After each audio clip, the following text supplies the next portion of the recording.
Welcome to Table for One. I'm the narrator, and in today's video, I'm doing a rules refresher for the Aftermath expansion to Nemesis. In this video, I'll be teaching you how to play the Epilogue Mode. Let's get rolling.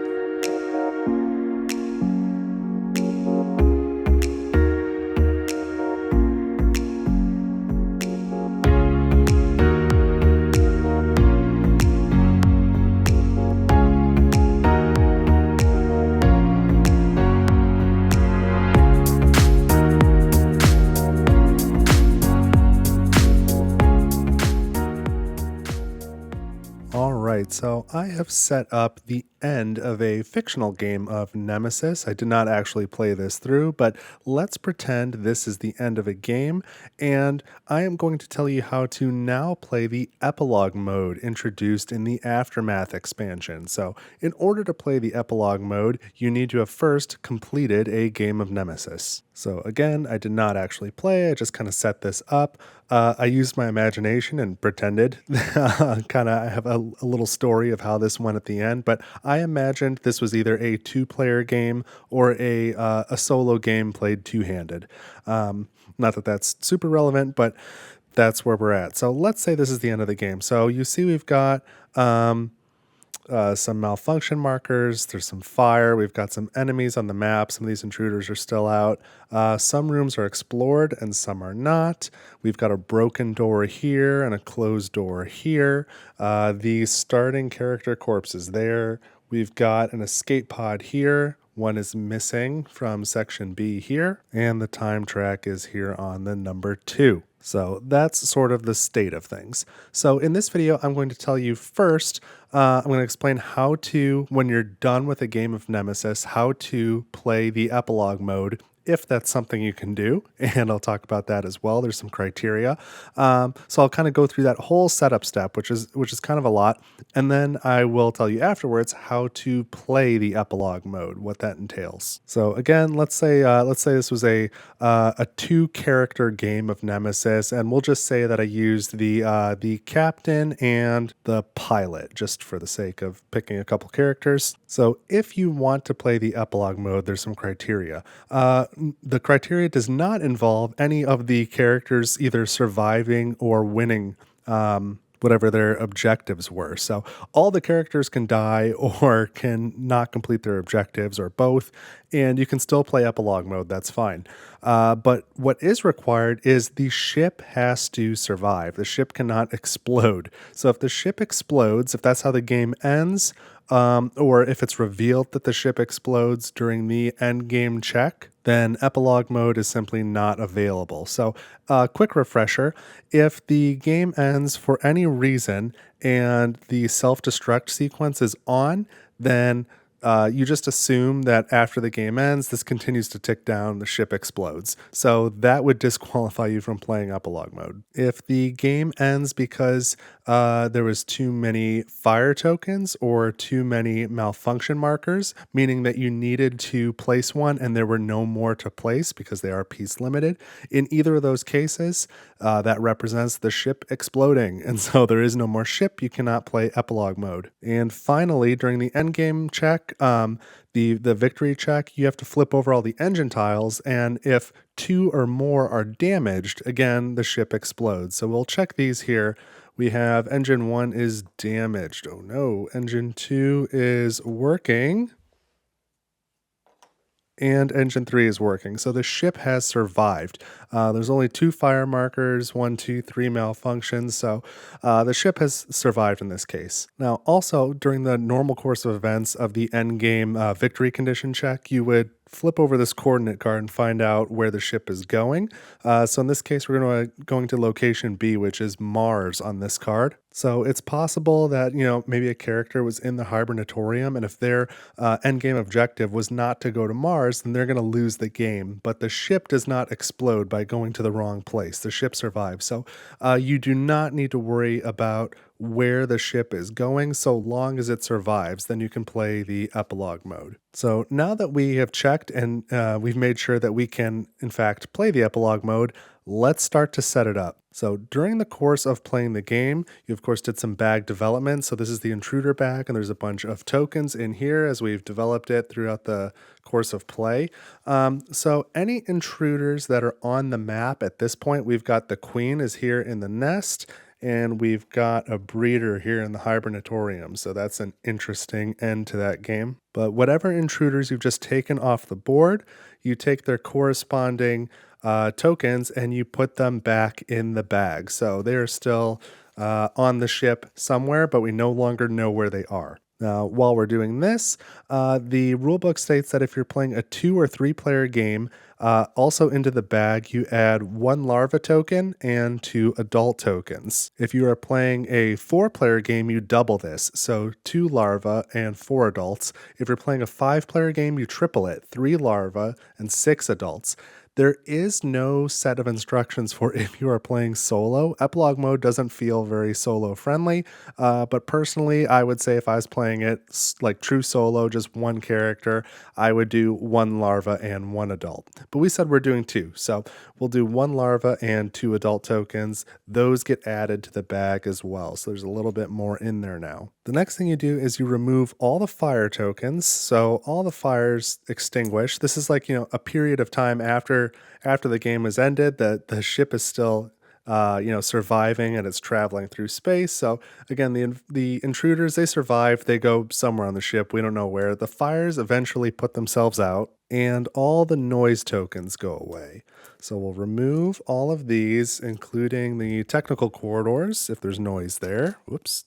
And then if any players have found or crafted any items, all of that stuff goes away. So any item cards that you might still have in your inventory, they all get discarded. So just throw them at the bottom of their respective stacks. No items of any kind will carry over into the epilogue mode. Now you will leave on the map any malfunction markers that are in the rooms. Those stay right where they are. Any door tokens stay, and they stay in whatever status they're in. So this door is closed, this door is broken. You leave them just like that. And the escape pods, if there's any escape pods, those are left exactly as they are as well. So there is 1 locked escape pod there. There's no escape pods here. These do not refresh. You might not have any left. But that's all the stuff that you leave. Now, 2 things that are not specifically called out in the rulebook are what to do about character corpses and intruder corpses. So, of course, this blue character corpse starts in the hibernatorium at the beginning of the game, and then if any characters die throughout the course of the game, they leave behind one of these red character corpse tokens. And if any intruders were killed during the course of the game, they leave behind one of these intruder corpse tokens. Now, thematically, I think it makes a lot of sense to leave those pieces wherever they are, but my reading of the rules, my interpretation is that you should remove them for mechanical reasons. So I'm going to take this token off the board, but I do see logic behind why you would leave all that stuff on the respective spaces. So if your group wants to do that, it's not specifically called out what to do in the rule book. So maybe just talk about it ahead of time. I could see leaving that stuff on the board, but because it's not called out and because the rule book states to remove any items that the players have found or crafted. The rule books are not very careful about their wording on things. So it says to remove items, but the corpses, whether character corpses or intruder corpses, those are both objects. They're heavy objects, or objects and items meant to be the same thing. I don't know. It says remove all items, so I'm just going to remove them. Now, the next thing you do, you look at your intruder board here, and you may have revealed some intruder weaknesses. If you have, just place one of these clear status markers on any of the revealed ones. Basically, it's you're not going to change them. You kind of know what that weakness is, but you cannot take advantage of it. You're going to treat it as if it were face down until you redo that same test. So in this example, during the playthrough, the character corpse was examined in the laboratory, and they found this intruder weakness called the Way of Fighting. So in the epilogue mode, the characters that are going to be coming to the Nemesis, if they happen to examine a character corpse, they will also then rediscover the Way of Fighting. But until they take that step, the players cannot gain that benefit. They cannot continue to gain that benefit until their new characters have revealed it. Then you are going to collect all of the contamination cards and serious wound cards and any intruder attack cards from the discard pile. And you're going to shuffle each of those respective decks so that it's a full deck again when you start the game. You're also going to collect all of the event cards from the base game. So some of them will have been probably discarded, whatever. You're going to collect them, and these you're going to put back in the box, and you're going to replace them with the Aftermath event deck. So as you can see, the event decks have the same back, but if you flip them over, all of the cards in the base game event deck are blue, and all of the cards, and I guess I'm talking about like this text area, they're all blue, and all of the cards from the Aftermath events are gold. So that's how you can tell them apart. So you're going to shuffle the Aftermath event deck, and those are the events you will play with in Epilogue Mode. And I don't know why the rulebook saves this step for later, but you might as well do it now. Find the alert deck for Aftermath. Go ahead and shuffle up these cards. I guess before you shuffle them, they do have player counts on them, so 3 or more, 2 or more. So these range from 2+ to 4+.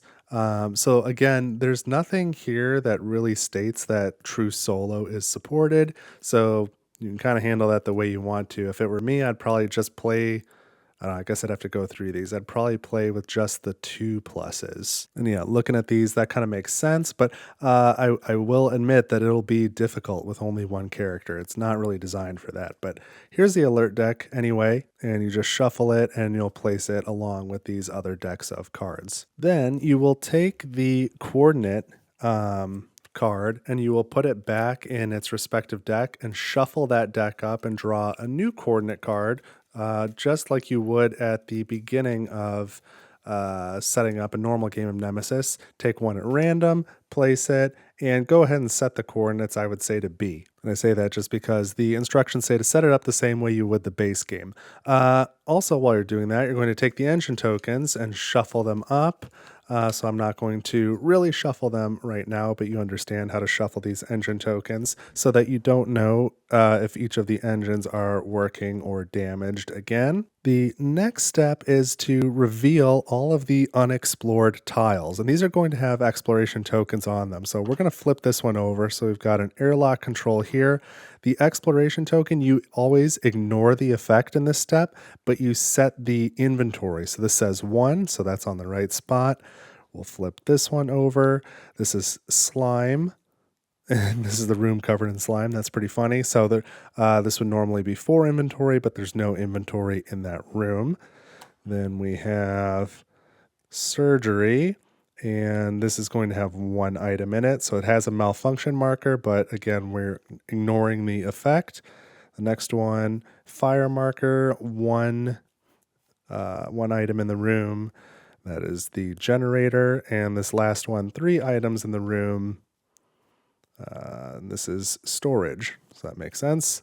There you go. And that has that door close icon, and we are ignoring that. So now we've revealed the entire ship and we have set the inventory. Now at this time, while you're revealing rooms and shuffling engine tokens and coordinate cards and such, I would say, and I'm not going to go into detail into this, but if you had played the base game, your sort of first standard playthrough using turrets, and there are turrets somewhere out on the map, leave the turrets, and then in each of those rooms, I would take those 3, you've got the green, yellow, red turret little tokens, and I would shuffle each of those up for each room where there's a turret. So I would shuffle those and then just restack them in whatever random order and leave them in the room, so that way when somebody enters the room, you'll reveal what the status of the turret is. So if you don't know, turrets are just a number 2 room that were introduced in the Aftermath expansion, and you can include it in your base game or just in Aftermath, or do whatever you want. But you could have included it, and it just introduces these turrets and that mechanic. So I'm not going to talk about how all that works, but at that, at this stage, that's when I would shuffle up those tokens. Now, the next thing you need to do is place all of these aftermath exploration tokens. So these all have exclamation points on the back instead of question marks, and they're different from the base game ones. So I'll go over those real quick here, just so you know what they are.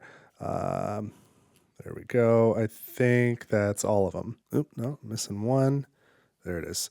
Okay, so let's talk about what these do when you reveal them. So there are more of these, first of all, than there were of the exploration tokens in the base game. You're going to place one of these in every single, obviously shuffled face down. I've got these set aside, of course. You would turn them all face down, shuffle them, and then you're going to place one in every room, including, unlike the base game, including each of the engine rooms and the hibernatorium and the cockpit. So these do not have inventory on them. So when you enter a room, you're going to reveal whatever is on this token and then do the effect, but it'll not change inventory because that is already set. So there are no inventory numbers on these. So let's go over these icons real quickly now. So this one is slime. If you get this slime one, then this is the only one when you reveal it, you leave it in the room permanently. And each time a character enters a room with that slime marker, they get slimed. So that's what that one does. This one is danger. It's just like getting the danger icon in the base game. It's as if you had rolled danger. Now these two are character corpse and intruder corpse. So if you reveal this, you're going to add a character corpse token or an intruder corpse token to the room where you found the icon. So that's what tells me that you should remove them. If they were already on the map, if you had character corpses and intruder corpses on the map, you should remove them when setting up Epilogue Mode. This one has a fire icon, so you would just add fire to the room as normal. This one is interesting. It has a egg. So if you reveal this, add a egg heavy object to the room. This one's pretty cool. I like this one. It's sort of the opposite of the door icon in the normal games. This one's called Lockdown, a little bit confusingly, but when you reveal this icon, you lock all of the doors to the room that you just entered, except the pathway that you traveled through. So if I were to enter the canteen and go through corridor 2 here, and then flip over the aftermath exploration tile and I get locked down, I would put a locked door in corridor 3 and in corridor 1. Now, in the event that you enter through the technical corridors, which is a lot more common in Epilogue Mode, but this would also apply if you're playing with the mechanic or if you're using the crawl deck. If you enter through the technical corridors and you reveal this lockdown token, you just lock all of the doors to that room. And then the last one is this larva symbol. So if you reveal this, then you place a larva miniature in the room. Now this does not trigger an encounter, importantly, and you also do not perform a noise roll. So that's what the larva one is. So these are a little bit different than in the base game, but the effects are similar enough that you shouldn't have any issue with it, I don't think. It's all in the rule book, of course. But the most important part is that you shuffle them up and then you place one in every room, including the hibernatorium, the cockpit, and the 3 engine rooms. The next step is to place the shuttle board adjacent to the Nemesis board. So the shuttle is pretty cool. Comes with the aftermath expansion, of course, and you can go ahead and take this time track marker and move it over to that board. Place it on the 5. That's how we're going to be tracking time in Epilogue Mode. And when you do this, then you take all of the number 2 room tiles that were not used in the base game. So just whatever you've got left over, shuffle them up and place them face up here in the shuttle. Now, none of the rooms in the shuttle have any inventory, so you can just place them all in an orientation that's easy for you to read. And in the event that you draw the room covered in slime, that room cannot be on the shuttle. So toss it and draw a new one. And that's the only exception. So any other number 2 rooms are just fine over here. And I will also note that there is a main room here. That's what it's called, the main room. None of the rooms on the shuttle, either the number 2 rooms or the main room, none of them get any sort of exploration token for Epilogue Mode. Now, the next step is for each player to get their character, and you can do this in whatever manner you like. You can either just pick the ones you want, or if you want to use a drafting method, use the drafting method. You can take the help cards from the base Nemesis game and deal them out, so everybody's got a new player number. That's mostly important if you're playing semi-co-op rather than full co-op like I usually play. And then there is a new help card for epilogue mode, so give one of those to each player just so they can follow along. But these help cards, unlike the base game, do not have the numbers on them, so you can't get your player number that way, or player 1, player 2, whatever. So you would need those if you want to do any sort of draft variant or randomize that. But however you do it at this stage, everybody pick their character, grab their little card holder with the number on it, grab all the stuff you need for your character. There's no change there. You know, your character board, your starting item, your quest items, all that sort of stuff. The only restrictions are the characters who were in the base game that you just completed, whatever characters you played with. So in this example, I said it was the captain and the pilot. You cannot use those characters in epilogue mode. You have to use new characters, and that means entirely new. So if I played the captain, somebody else played the pilot, we can't like swap because that doesn't make any sense. So pick new characters. You can use, as long as they're new characters that you didn't just play with in the previous game, you can use characters from base game Nemesis or from Aftermath or from Lockdown. Those are backwards compatible too. The only other restriction is, again, you need to follow the color requirements. So the captain is blue, the CEO is blue, and from Aftermath, the sentry is blue.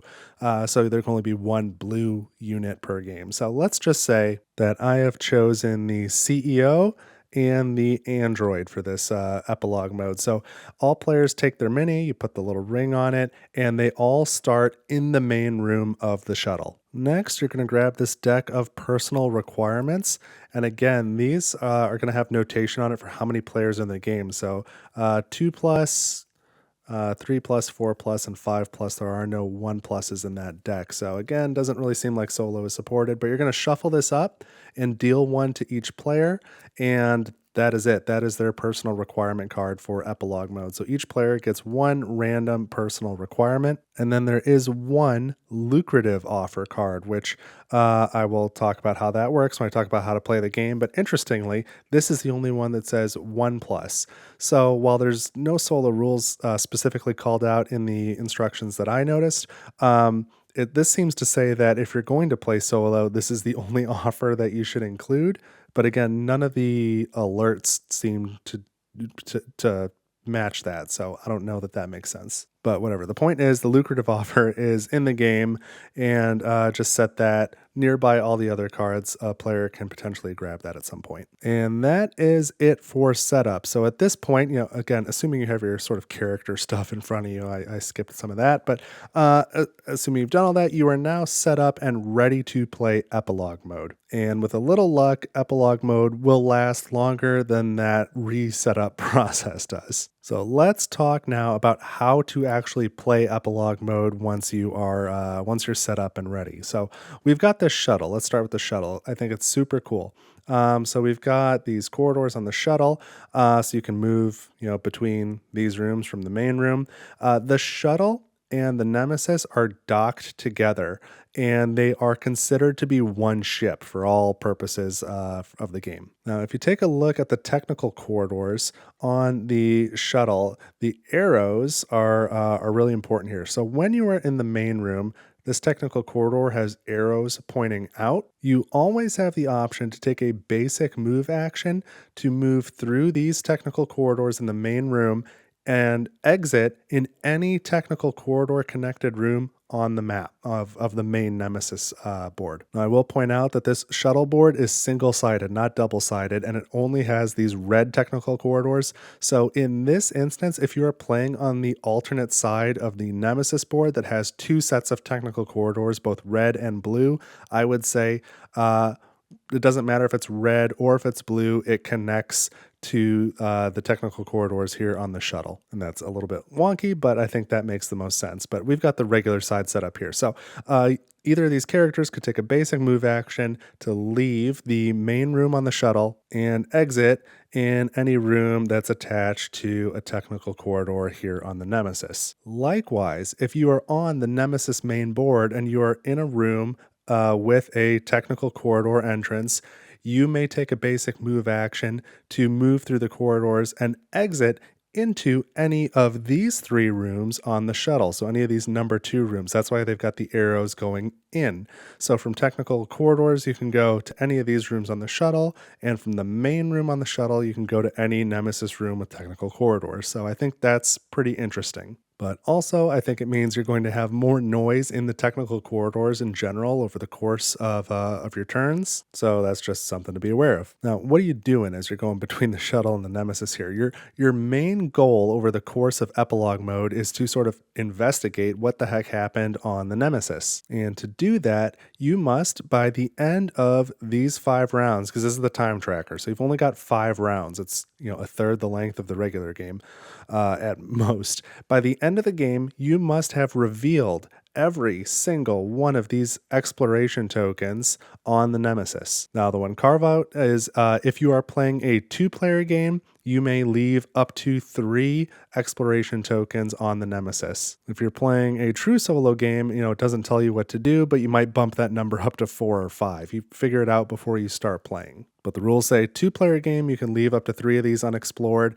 If you've got 3, 4, or 5 players, you must reveal all of those by the end, or you fail the game. So that's sort of your main goal. Plus, you've got your personal requirement. So you've got to fulfill that as well. And these are not dissimilar from the objectives in the base game. So this one is send a signal. So trying to get to the comms room, send a signal. This one says there must be at least 1 egg-heavy object on board the shuttle at the end of the game. There must be at least 1 intruder of any type alive on board the shuttle at the end of the game.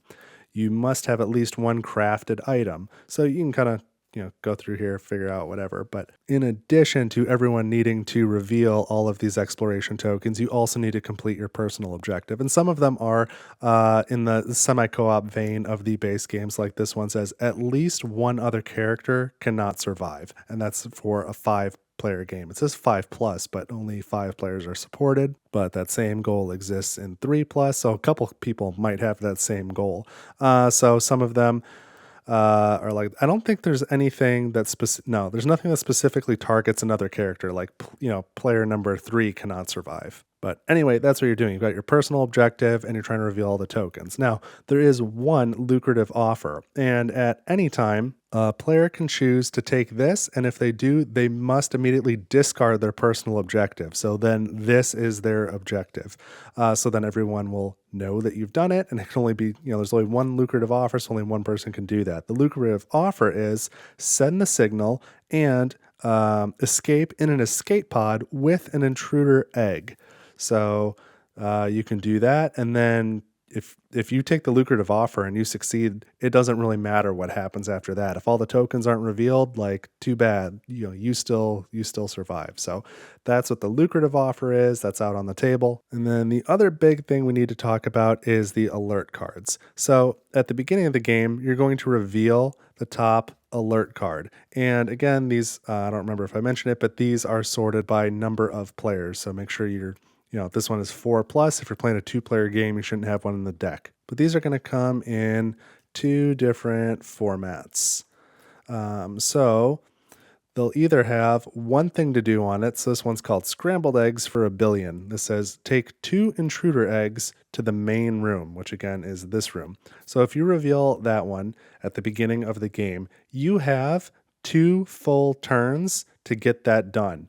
If when you are on, so you've got your first turn, and then there's like the player phase and then the event phase where it advances. And then you take your next round of turns, there's a player phase and then an event phase where it advances. When it advances into that yellow box there on 3, that is when you check for if you have accomplished that alert goal. And if you have, when we're in this number 3 box, then you draw a second one, and that is the next goal. If you have failed to complete that goal, the game just ends. Like your crew is not able to handle this mission and you all lose. So you just immediately fail after 2 turns.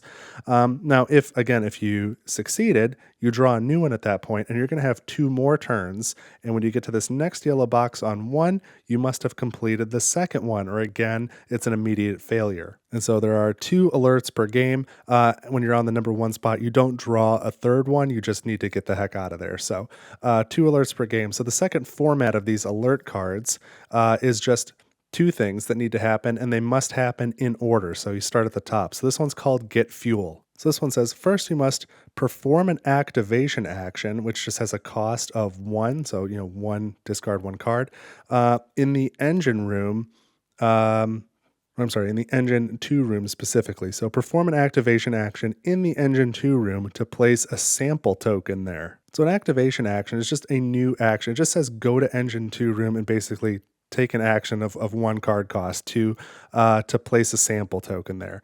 Now the booklet also says for sample tokens, just use one of these special objective tokens from the Nemesis Untold Stories number 1. So those look like this. There's like a little briefcase on it sort of thing. So you would just go to this room, take a 1 cost action to then place this token in the room. That is the first part. The second part then says, take that sample token to the main room. So all these sample tokens are considered to be heavy objects. So you'd have to pick it up and then get it, go to a technical corridor somewhere and then get it to the main room. So you would have to do those 2 steps in order over the course of 2 rounds. Now, a couple notes there. These tokens that came with Untold Stories, I believe Untold Stories number 1 was originally packaged with Aftermath, but with these having been out on the market for a while, people are buying them secondhand. So you may be trying to play Epilogue Mode and you don't have those tokens. That's totally fine. I would say just use these regular status tokens from Nemesis. Just place that in the room. It's a heavy object. It's just a stand-in for whatever it's talking about. And I wouldn't sweat it too much either, because I even noticed this. At least one. I didn't go through all of them, but this alert card here says place a sample token in each of the following rooms: laboratory, cockpit, surgery. So you would place one of these tokens in each of those 3 rooms. And then part 2 is take 2 of these sample tokens to the hibernatorium. So that's what you're trying to do, right? So again, place a sample token in the laboratory, in the cockpit, and in surgery. Well, Untold Stories only comes with 2 of these tokens, so I don't know how you're going to place 3 of them using the tokens that come with the game. So if you don't have these tokens, if you don't have Untold Stories, don't sweat it. Just use these status tokens. That'll be totally fine. You're not missing anything. All right, so we've got our alert cards. And this is the alert symbol. One other thing I want to point out is events. Some of the events will have that alert symbol and some will not. I'll talk about what that means in a moment, but I just wanted to point that symbol out. So let's now, let's wrap this up, I guess, with the event phase, because the player phase works the same as the base game. You go around in turn order, you take your actions, you're moving around, revealing these tokens. We kind of talked about what they do already, and you're trying to reveal all of them or leave no more than 3 unrevealed by the end of this time track if you're playing a 2-character game. And then each character is also trying to complete their personal objective, or personal requirement rather, or any one player can take the lucrative offer instead. Otherwise, all the normal base game rules apply. So as you're moving around, you're doing your noise rolls, there might be encounters, so the enemies are going to come on the map. Everything kind of plays the same way. When you get to the event phase, it's very similar but slightly different. So the first thing you're going to do as normal is advance the time track. The next thing you're going to do is you're going to check if you've completed your alert card, if you're on one of the yellow spaces. And that is just a pass-fail, and if you fail, the game is over. And if you pass and you're on spot 3, you're going to reveal the second alert. And just to be clear, that is pass-fail for everyone. If it's fail, everyone loses the game. If it's pass, the game can continue. Then you do the intruder attack step, which is just like in the base game. So each intruder that's in combat with a character attacks them. Then there's the fire damage step. So each intruder that's in a room with a fire marker suffers an injury. That's unchanged. Then you resolve an event card. So let me grab a couple of these here. There we go. So very similar to the base game events, but not quite the same. So the first thing you're going to do is, again, check the top and move any intruders that are directed to move. The second thing you do is perform the action of the card. And then the third thing is, if there is this alert icon, then each player in turn order performs a noise roll. If there is no alert card, like on this card, then you just skip that. You don't perform a noise roll. And then the last thing, which is different from the base game, is there is no bag development step. So you don't do that. So that's why some of the events are going to have you roll for noise, because typically that bag development step is where you would be rolling for noise during the event phase. So eventually this track will get all the way to the bottom. You'll notice there's only 5 rounds here. You can, in theory, find the somewhere not the engine control room, the blow up room. There it is, the generator. You can find the generator and activate it, but the generator takes 6 turns to detonate the ship, and you do not have 6 rounds in this game. So the game can never end from this detonating, but it can be used to unlock any remaining escape pods. So again, the game will end if there's too much fire, too many malfunctions, or if this gets all the way to the bottom, or of course if you fail either of the alerts. But let's say this gets all the way to the bottom. Let's do our victory check. So after 5 rounds, the shuttle leaves the Nemesis and it goes back to the mothership regardless of the characters on the shuttle board. So in order to win the game, first, the players must have revealed, as I've mentioned a couple times, all the Aftermath exploration tokens, or in a 2-player game, up to 3 Aftermath tokens may remain unrevealed. If this condition's not met, the mission is not successful, the players lose. If that condition is met, then each surviving player checks their personal requirement to see if they've fulfilled that. Now, if you had the lucrative offer, then you would still check it at this time, but you've escaped on an escape pod. You must. You can't escape any other way. So you would check, I guess, at this time if did you manage to do that, because that's part of your requirement. But for all other players with a regular personal requirement, let's say we had enough of these tokens revealed and you met your personal requirements, your character must be on the shuttle or have exited in any escape pod. You cannot still be on the Nemesis, and the Hibernatorium is not an option because we're not using this track. It never really unlocks. And then finally, all players who are still in it at this point must survive their contamination check, which works exactly the same way as the base game. Now, something else I want to point out is some of the personal requirements do involve the Nemesis surviving and or making it to Earth. So there may be reasons where you still check these engines or you want to check the coordinates, but if that's not part of your objective, then you don't have to worry about the ship blowing up at the end, for example. As long as you're on the shuttle leaves at the end. So whether or not you want to mess around with engines and coordinates, that is just completely dependent on your personal requirements. So that is it. That is how to play the epilogue mode of Aftermath. And so yeah, it does kind of feel like more setup than play in some ways. But and certainly I've played it a couple times where I just I got it all set up and I reveal that first alert and I'm like, oh man, there's no way we're going to get that done. And then, sure enough, after 2 rounds, it's just over. But that's okay. Personally, I really like it thematically. I think the shuttle board is really cool. I like the idea of trying to piece together these new characters, like what the heck happened on this ship. I think that's fun. So there you go. So on the same day that I've released this video, I've also released a solo playthrough where I've done a 2-handed solo playthrough, first of the base Nemesis game and then of the epilogue mode afterwards. So if you'd like to flip over to that, you can, and you can watch the whole thing, or you could just jump to the epilogue mode if that's something you want to see. I do not do the whole setup process in that video. I kind of cut past it, but I'd encourage you to check that out if you're interested. So we are pushing forward with this season of Nemesis. It is a lot of recording. It's a lot of videos, but I hope you're enjoying it. I am aiming to release every other week some rules videos for all the different Nemesis play modes or Nemesis lockdown play modes and playthroughs to go along with it as well. So the next thing that I anticipate tackling is the research mission for Aftermath. So hopefully in a couple weeks, I've got a rules video on that coming out along with a solo playthrough. But if you like this video, please do leave a like, consider sharing it with somebody else, subscribe to the channel if you don't want to miss more Nemesis content, and don't forget you can always head over to my Ko-fi page, that's ko-fi, link in the description, to make a donation to the channel for as little as $1. That can be a one-time thing, or you can set up monthly recurring payments, but it is all helpful and super appreciated, so thank you to those of you who have done that. And of course, finally, if you have any questions or comments, please let me know down in the comment section. I'd be happy to talk to you there. But that is it for this video. Thank you so much for watching Table for One. I hope you have an awesome week, and I will see you in the next video.